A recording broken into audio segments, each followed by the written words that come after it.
So I'm currently traveling and thought this would be a great opportunity to explain how to continue your daily Buddhist practice while you're traveling. So when you're traveling and you probably see people in the morning going out for a morning jog or a run, you see people going to the hotel gym, they're continuing their daily physical fitness practice. So as Buddhists, we can continue our daily Buddhist practice. Buddhism doesn't take a day off. Now, if you forget a day or something, that of course happens. But the point is, it's just like going to the gym. You're continuing this practice because we are on that path towards liberation, nirvana, enlightenment. And that's what we want to do. And you need to continue that constant effort.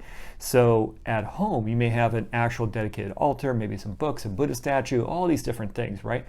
Are you bringing that all with you on vacation? No, you're not going to have a separate briefcase, for example, or suitcase. So what you can do is just bring some things with you that's going to help you with your practice. It doesn't have to be very long or very complicated or very expensive at all. So I'll show you a couple of things today. You can go ahead and modify this however you want to based upon your tradition or what you have or what works for you. So as I mentioned, you're probably not bringing your Buddha statue and altar, right? So here in this little pouch is all my Buddhist religious instruments. I don't have to carry a lot of things. I don't have to buy anything spectacular or expensive. It all just fits inside this little zipper pouch, right? So you may have a 108 bead mala at home. If you don't want to bring that with you, just get a little smaller one. So these are a little bit bigger than a wrist mala, different sizes that you can get. But this keeps it nice and compact, and you can just keep it inside the pouch here. You just got to go a couple of repetitions around to get to that 108. Now, what about your Buddha statue, right? Well, you can have things like this. So a couple of years ago, I found this little thing, and it's a little travel Buddha right here for Amitabha Buddha, for Pure Land Buddhism, right? And you can just have that propped up. So you can have that, maybe one of Shakyamuni Buddha, the Buddha of our era, Gautama Buddha. You can also have these little things. So it's a little Buddhist amulet of a Bodhisattva. So you can have one of those. And you can have a picture maybe that you have or illustration that's laminated, or even on your smartphone. All these can be on there as well. And so that goes into this little last thing I have inside here. This is what holds up a smartphone. And there's different things out there. You can find them online, but it's nice and compact. I really like this one. And it pops open, and there you go. So I can go ahead and put that amulet there. I can go ahead and put maybe a picture of a Buddha. I can put my smartphone on there that maybe will have my picture of a Buddha or Bodhisattva on there, or my sutras, liturgy, whatever I need to have right there. So as we're doing bowing, we are doing offerings or anything else like that, it's all centered just like we might have at home. So that goes to another thing as well. So let's say you want to do your offerings, right? Well, you can use what you have in the hotel room. Usually don't have like little cups or glasses, so I got one right here on this desk that can be for a water offering. So you don't have to bring bowls with you and different things like that. You can use absolutely what is inside the hotel room or around you. So that goes into one other thing.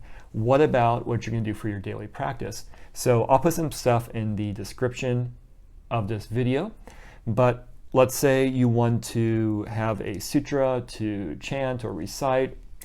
You can definitely do that. So I have a Kindle right here. You can also put on your smartphone or have something printed out. For example, some organizations and temples may have this in a little travel liturgy or a little booklet. Fantastic. Maybe it's a PDF, maybe it's printed out like I just mentioned, or maybe inside a little notebook you wrote down what you want to have. Any way that works best for you. So the nice little thing about Kindles, you want to have something dedicated. So we're very familiar with Amazon and their Kindle store, right? So you can buy books on there and they'll be on here. And I got a couple on here, right, for Buddhism and sutras. But you can also, through your Amazon account, you have a special email for you and your account to email PDFs. So you got a PDF, as I mentioned, from your temple organization or you have online. You can send it to your Kindle. And you can also have folders in your Kindle. So I have like one for Buddhism, and it just all goes inside that folder, so it's nice and easy to find and organize as well. So maybe you can have like a Buddhist daily practice folder with all your sutras or whatever you want to do. For example, I like to keep the daily practice PDF that I created, which I'll also link inside the description to this video, which I like to have in here. I'll just follow it through. It says whatever sutras I want to do and all the steps I need to do. So this can, of course, be put right there as well, or your smartphone, or whatever it might be. So as we're going through our daily practice, what are we going to do? I have 2 videos. I have a longer daily practice one, which you might be doing at home, but also have a shorter 5-minute one. That might be perfect for going on vacation, but it doesn't even have to be that long. For example, as a Buddhist, maybe I have a image of the Buddha or Bodhisattva, and I can go ahead and do my bowing, prostrations, whatever, offerings, and I can just do some recitation, right? Maybe I'm a Pure Land Buddhist, or I can do, homage to Amitabha Buddha, or maybe in Theravada, maybe to Shakyamuni Buddha, right, or Gautama Buddha. So you can do different types of chanting, recitation, maybe a short sutra, Heart Sutra, very popular in Mahayana. You can do that one. So you can do something that's really, really short and sweet. So for some Buddhists, it might just be showing that respect and humility and reverence and admiration for a Buddha or Bodhisattva, and that's their practice. And that may take a minute. So do you have a minute in your vacation or your travel to do that? You can do that, at an airport or when you get to the hotel room. And what's a great thing about all of this, let's say you do this at the start of your day, and maybe also at the end of your day if you want to do it that way. It's a great way to start off your day because now your mindset is focused on a wholesome thing, Buddhist practice, a Buddha, Bodhisattva.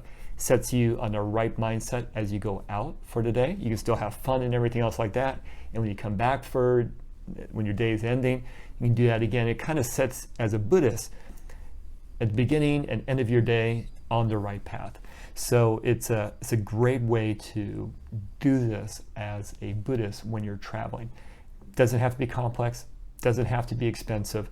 You don't even need a Kindle. You can use a smartphone that you're using right now. You can have a printed document and you can buy those online. Maybe it's free from your temple, who knows? Whatever works best for you.